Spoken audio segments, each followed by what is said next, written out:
அந்த விண்ணில் ஆனந்தம் இந்த மண்ணில் தான் பிடிக்கும் உனக்கு.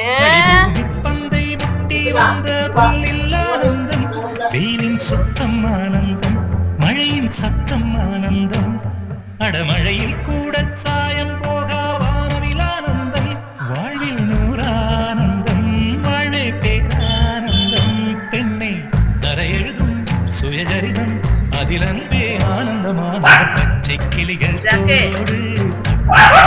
மடியோடு பூலோகத்தின் எல்லை இந்த பூமிக்கு கண்ணீர் சொந்தமில்லை.